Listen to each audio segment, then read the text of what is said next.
sometimes, eh? Taking video. Camera's on. Welcome to Consequential Conversations. Today we're at the Athletic Hall, as you can see in the background. This is a wonderful place. And so you'll hear a little background noise potentially. But our guest today is somebody that volunteers here and pretty much everywhere in Port Alberni. If you go to any event, anywhere in Port Alberni or nearby community, you're going to run into this gentleman. And because he's always lending a hand. And as a matter of fact, I know he won Citizen of the Year a few years ago, rightly deserved. He's the type of guy that could win it every single year. But with that, I'm going to turn it over to my friend Bob to formally introduce our guest today. Enjoy the interview. Well, Jeff, it's really great to be here with you. Jeff Cook, Hyatt, and community citizen, bar none. He's one of these guys that can't say no. If you ask him to do something, he does it. And if you don't even ask him, he still does it. He's still there. Yeah. Does it. So I remember I couldn't make it down to the Spode Loggers Derby, and you and Jim Phillips said, we'll go sell those illegal raffle tickets. Legal raffle tickets. Raising money for the Alberni Valley Enhancement Association. Yeah. Jeff, we're just here to hear a little bit of your life story. Start, middle, and we'll hope to be around for many years before there's a finish. So how's that? Sure. Okay. Well, I was pretty well born and raised in Port Alberni here. I went to residential school 1956 until 1969. So I spent 13 years in residential school. Wow. And right after that, I went into the workforce after I graduated from high school here at the old ADHS school back then. Yeah. Was called. I went into the forest industry and I was there for 40 years. And then I retired in 2009. 2009, I retired when I turned 60. Was that M&B? It was M&B. Well, it wasn't M&B at the time, but initially started off at M&B. Yeah. And then all through all the iterations after that. I can't remember who I was with when I retired, but there's several different outfits that took over. What year did you graduate? I graduated in 1969. There you go. September, and then November I was, like I said, right into the workplace. Yeah. Worked in the ports industry for 40 years, retired, relaxed at home. And for a short period of time. Yeah. And my wife says, why don't you start doing something instead of sticking around home? Because she was used to me not being home all the time because I was gone for, 10, 12 hours a day. So she was trying to shove you out the door. Yeah. So I thought to myself, there's a lot of organizations in Port Alberni I could belong to. Any of those two organizations. But I wanted to focus on women and children, basically youth. Sort of my focus there. So I looked for organizations to be involved in, and I think the women's shelter was one of the first ones I did. And belonging to, of course, the Bulldog Society here, I was on board there. Society. And then Athletic Association. Yeah.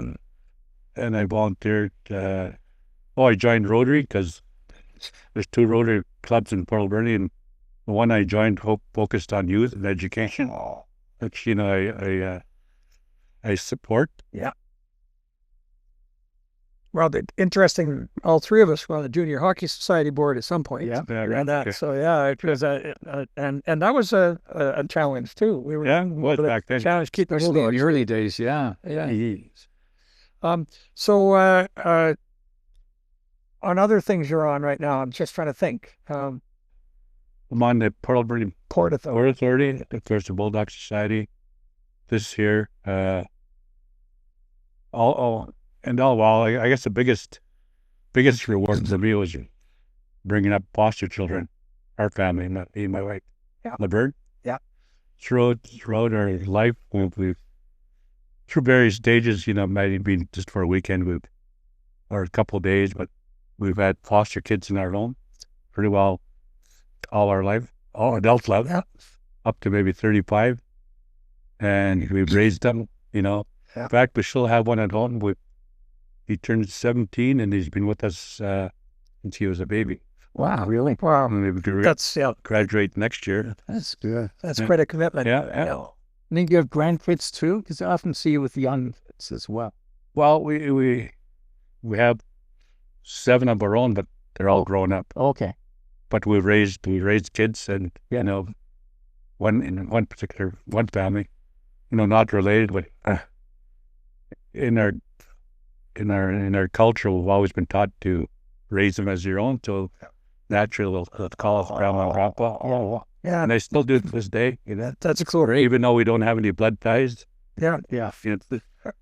My wife was noticing something yesterday when we were driving, and she said, what we don't do in our culture is what First Nations do. We don't respect our elders. We sort of push them we out. don't. Yeah. And the First Nations use their elders' knowledge, experience, and really revere them. And we don't. We at some point, Yeah, they're expendable. Almost. So and something we should emulate. Yeah. No question about it. Absolutely. Yeah. Yeah, I know people want to treat me as an elder, but I'm kind of in denial yet. Oh yeah, well, you and I both. We're not there yet. We're not there yet. We'll get, past that guy talked about 100 turning 101 there, we'll consider ourselves elders then, right? Okay, yeah, sure. Yeah. Okay, there you go.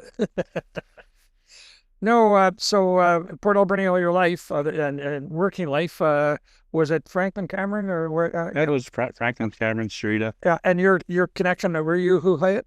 Yeah, I'm still a boy. And then moved and you moved to a residential school from there, take away or whatever. And don't be afraid of talking about that. We've, it's good to learn. Yeah, we were going to interview Jean Thomas, and Jean has a little bit of horror stories that she talks about the residential school. And I went to the high school I graduated in '64, but I had friends, Robert Dennis, and I went to school. High school, and I didn't know any of the issues. We were hidden from. Yeah. I grew up in Winnipeg, and same thing. We didn't know there was residential schools. Had no idea. I knew it was a residential school. I thought, school. Kids went to school. They sent me to private school because I was misbehaving. Boarding school in Victoria with the cane and the strap and that sort of stuff, and a bit of discipline. And I think it was really good for me. Mm-hmm.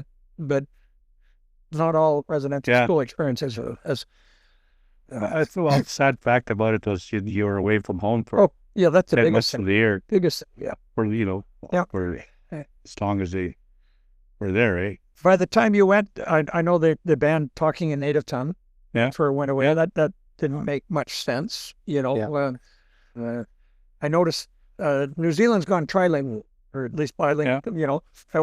We could be here, and we're working our way that way. Yeah, I think Maori is the official language. Yes, Yeah. And like I said, I belonged to when I was in residential school, and along with other people, there was a art teacher that taught art, and there's a group of us that attended, and to this day, we still know each other. Well, actually, the artist Robert Eller passed away. Yeah. And he left all of there was a bunch of his paintings that he kept from the students. And he willed them to Victoria University, UVic. And in turn, they got a hold of us, repatriated about 35 or 40 paintings. Yeah. And they were done on newsprint back then. And they were preserved because they were kept in garbage bags. That's sort of light. Wow, that's In fact, if you go to the local high school here, there's 4 or 5 there that are up reproduction.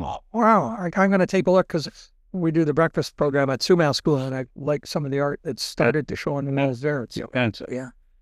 So basically, the ones you'll see at the high school, we did those when we were 8 to 12 years old. Yeah. And he saved them all. And are some of yours? Well, one of them, the Raven, is mine. You'll see it up on the wall there. I'm going to go see it. The reproduction. So we do talks on that, and life in residential school. It's hard to get away from it, about the conditions of. Yeah. But some of us like to not dwell on that. Dwell on the good stuff. Yeah. but it's difficult for some people to. You had sports teams. I know Yeah. residential school had good, Yeah, that was our escape from everyday life up there, because a lot of weekends we travel into the community of Port Verde and play soccer, softball, just to get out of it. Well, we became members of Sea Cadets, Army Cadets, Girl Guides, just to get away from there. Yeah, I understand. Yeah. Normalized bit. Yeah. And then we're in the athletic hall with this wonderful, basketball. It's become a big thing, especially in First Nations communities. Yeah. And I think it's really valuable. Sports is valuable, period. I caught a news item this morning, and the fellow was very involved with women's sports, promoting women's sports and that. And he said when he started it, he didn't realize it. Sports are one of the things that AI can't replicate. You could replicate movies, music, movie stars and everything else, but you can't replicate somebody out on the court or on the ice or on the field. Yeah. Okay, and the people in the stands go up and down with it. Their emotions go up and down with it. And I think sports is still. Well, I don't know if you watched Montreal last night. Yeah. Emotions went up and down. Oh, yeah. Yeah, great team. Not Winnipeg, though. No, Not Winnipeg, but one day. one day. Yeah. Oh, he had last year. He got to blow it a little bit. Yeah. Yeah, we got to blow it a bit. That's all right. In fact, I was volunteering on the weekend to open up the hall for a big basketball tournament day. Yeah. Ishot Titans hosted. Oh, okay. And they hosted around 70+ teams in the valley here. Oh, wow. And they used this facility, the high school, Ilopiak School, Moss, and E.J. Dunn. Wow. And 70 odd teams. That's 70+ teams. I think it's really great. Yeah. And sports, it's called Sport Alberni, but on occasion it's good for the community. And I don't know. I met a fellow yesterday. Just moved in across, bought a house across, and his name was Tomlinson. That's all I know. First Nations, and he asked me if I was First Nations. Yeah. I don't know. Like, I don't know. I mean, I don't mean that. Yeah. I mean, I very seldom recognize the difference. Like, I didn't. Yeah. I mean, once in a while we have a Jamaican fellow who lives down the road from us. Obviously. Yeah. Not the same thing. But otherwise, what the heck? Mm-hmm. But I just love the assimilation you have in this community. And I know there's complaints about it, the direction we are with renaming things, because most of us have trouble saying them, understanding them, or whatever. But it doesn't hurt to have Sumas School versus AWN. That's what it is. I know when the Queen Charles first changed her name to Haida, people were having difficulty spelling it and saying it. Now it's just fun. Yeah. Oh, hey, guess what? Now we sell it to tourists and stuff. I mean, that you can sell. You found that in the Chamber of Commerce. Yeah. First Nations culture, the Europeans. Oh, they love it. Yeah. Begging for it. Yeah. We saw it every day, so we kind of took for granted. I think I think First Nation people had started embracing. Oh, at themselves. Yeah. Well, down. Yeah. You're doing way. Yeah. Eats in and that sort of stuff down in Banfield, or however you say it. Yeah. Trouble with that. There's a lot of potential for that. Improve that road. One more step, more upgrade to that road, and you'll have. I'll never forget the welcome they gave us when we had that triponic challenge. Oh yeah, right. And he went down. Rode the bikes out there on the gravel road. On that road, wicked. I mean, I'd never do it again. But wow, the welcome in Banfield by the first by who we had was incredible. Yeah. That was a highlight of the 3 days. Just incredible. And then they rode the boat. Then we rode the boat back. Yeah. Were you out there then? You were. I came with you, though. Yeah, you did. Yeah. We posed by the Banfield. Yeah, that's right. Yeah. Oh, that's right. Yeah. And when you get to his age, you start forgetting. Yeah, I know. Well, I knew you were around there. I just didn't. I was so stressed because back and forth on that road, making sure nobody fell. Yeah. It was a stressful day. But welcome there was, we're here, and then we got fed so well. It was just wonderful. It's beautiful. The other thing, when the NTC was formed, and when Malnuth was on, I was on treaty negotiations back in the first parts of it. I forget what it was called, Wyra or whatever at that time, West Island. Anyway, and that, people thought that the banding together for political influence. They really weren't. They were just connecting for the greater good. Yeah. You know, and the Malmouth signing treaty when they did, very, very valuable. Very valuable. You know, you see. Yeah. So, I don't know. Politically, politics. Politics. You don't have Well, to tell us who you vote for. I know. Our last interview we did. It's scary. Well, political. Well, in my community, I was on a lot of committees initially. Yes. Like it's very difficult for me to get directly involved because I was working. And then chief. So I was on various committees and, of course, supported our community down there in various activities. Then I was on council for 3 terms, I think. Yeah. As a councillor. That was a lot of work too because we meet in the evenings down in Eckland, and some of our meetings would go till, I don't know, midnight.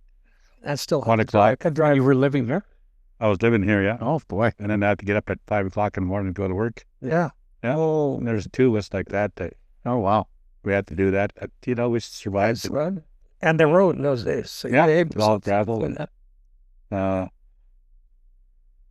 of course, I was involved in the treaty. Yeah. Implementation, not implementation. That You went to negotiation. Ottawa for that, right? Like, weren't you part of the... I didn't go to Ottawa, but I was on committees, Okay. like, you know, our Constitution Committee and Yeah. drafting some of our laws, helping. You know, and you know, interesting enough, I talk about the Banfield letters and stuff, describing the different nations on the coast here, and Huhayat in the Banfield letters were the most sort of economically and driven. Like they were driven. Oh, yeah. Business. You know, there was traders and there was hunters and there was fishers and there was shysters. I won't mention the band that was known for being shysters, but in a way, we're always very active and genius, and it still is today. Hey, it's that first big agreement, forestry, and some of these things. Many others. We're now going to get in trouble with all the other First Nations friends. Yeah. I'm going to go talk to Jean Thomas, and she's going to. Yeah. Yeah, well, you know, we're proud of what we do. We talk about it. I know other nations are doing similar stuff. Stuff now, yeah. They don't really talk about it, but I think if they start seeing the benefits of promoting themselves, I think they'll see the value. Forestry, fisheries, anything. And fish recovery. You guys done a lot of work down in Sarita and that, and a lot of work down there. So great to see. Great to see. Beyond that, the community itself. What do you like about Port Alberni since you've only been here 60 years? Yeah, something like that.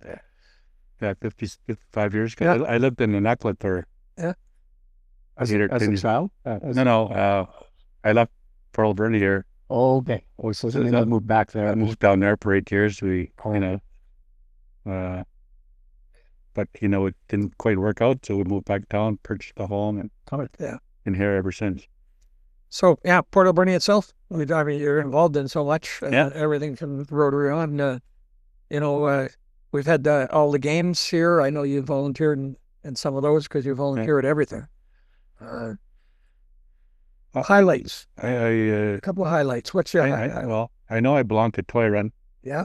I'm just a member there. Even though I don't ride bike. They accept members. Big event. And their like I've said, their focus is on for the kids. That's what their tagline is, for the kids. For the kids, yeah. So that's why I'm there. It's a good fit for you. Like many of us. Yeah. I think we have 50 plus members right now. Excellent. Yeah. And it's a great event too. It's a record. You're still on the board with that? Well, I'm a member. I'm not a. Oh, you're on it. Well, I'm director at large. Okay. They have an executive that. And very active participants. Yeah. That's good. And other highlights in the community, what sticks out in your mind of events that have good for the community and, Well, I like the big events that happen in town, like the Salmon Festival. Yeah. The fantastic slow pitch tournament. Yeah. That's of course the light and just past this weekend. Yes. Yeah. Of course, the toy run, a big event also. Big event. Yeah. Oh, yeah. So those are the big events I like to support. Yep. Kind of in the background kind of thing. Yep. I'm not one to promote myself. Yeah. Uh, Doesn't take center stage, but he's always there. I think 2017 when I got Citizen of the Year, that was a big highlight for me. Yeah. Was you're recognized by your peers. Yeah. That was really good. Yeah. And the future travel, or you just like being around here? I like being around here. I long to travel, but I can't find in myself to get away. Break away. Yeah. I know my daughter and my wife, they go travel every year, to Mexico or the Dominican Republic. Okay. The States. You just cover the home. Yeah. Thanks for that. Yeah, we still got one kid at home. Yeah. So school. So you stay home. now that's my excuse. That's your excuse. There you go. I tell people, they ask me, well, how come you don't go on vacation? This is what. I got somebody's to look after the I stay home. I am on vacation because they're gone. They're gone. Yeah. I love it. Have to eat out once in a while, but that's I say McDonald's feeds me and Smitty's feeds me. There you go. Yeah. And do you fish? You not actively fish. I used to when I was in school. Like every summer, I go Canada on a commercial trolling boat. That's what I thought. Okay, I do a little bit of boat. Yeah, and as a kid, I worked in the park down there and on the broken group, brushing out and icing fish in big wooden boxes. How you did? Yeah. I was a summer job and. We were just talking about Cactus, Carl Edgar Jr. there and his little thing across the net river, and that I've known him since I saw him in a dugout canoe with Carl Sr. Okay. Offshore. I went down and out the Narrows in a boat and was that and I see this thing coming in, like coming across the waves. And what the heck is that? And it was a dugout canoe, 33 Horace Johnson, and I think it was Cactus. Most likely the three oldest boys were in from this size in the boat with Carl, gone out to a dragger to get bait for his crab traps. Yeah. So I've known him that size, but enterprising is the word I wanted with Wahea. Very enterprising. Yeah. He set up the little beer and hot dog stand there for all the trail hikers years ago. Yeah. And it was kind of in the park sport, it was kind of illegal at the time, but they've sanctioned it now. Yeah. So, I think they have, yeah. Yeah. Well, I think they have. And they look forward to it every year, being out there. They got a little float that cabin out there and float out there. You do that trail for a while and you come to this place and there's a hot dog and cold beer. Yeah. As well as a ride across the river. I did the trail and I remember that. It was amazing. And then you're so thankful to see somebody and that's going to help you out. I think we're at it's either the head of the trail or in the trail, whatever way I look at it. Yeah. A lot of people that come off the trail, all they want is a hamburger and beer and shower. Yeah, that's it. Yeah. And a shave, actually. Beyond that, Jeff, I think, it's absolutely wonderful, all the things you do and keep doing them. I'm glad you got I got a couple of years on you, so I don't feel bad not doing half as much. So, and Bill, he's still quite active. He's still employed too. Semi-employed. He retired about a year ago now, but he doesn't know what it means. Yeah. Keeps going back to work. Yeah. No, it's good. In fact, I've been asked to be on a couple more board. Yes. And your first answer is yes. No, actually, I want to step back a bit. So, like I said, I want to spend more family time and maybe get to travel to or change. Yeah. I told this other story if we got a minute longer. Remember, I was on 17 boards and committees at PSF and Sport Fish Institute, a bunch of stuff to do with fish. I've got this fish gene in my head. And one New Year's, I resolved to be on less boards. So I did quit PSF. So I resigned from a few things. And I got this call from Les Dorn. Okay. And he wanted me on the nucleus band ops board, business ops board. Yeah. And I said, no, I've resolved to be on less boards. one less. You'd be on my board. So I ended up on that for 5 years. So watch out for that mistake. Yeah. You got to learn to say no. That's great.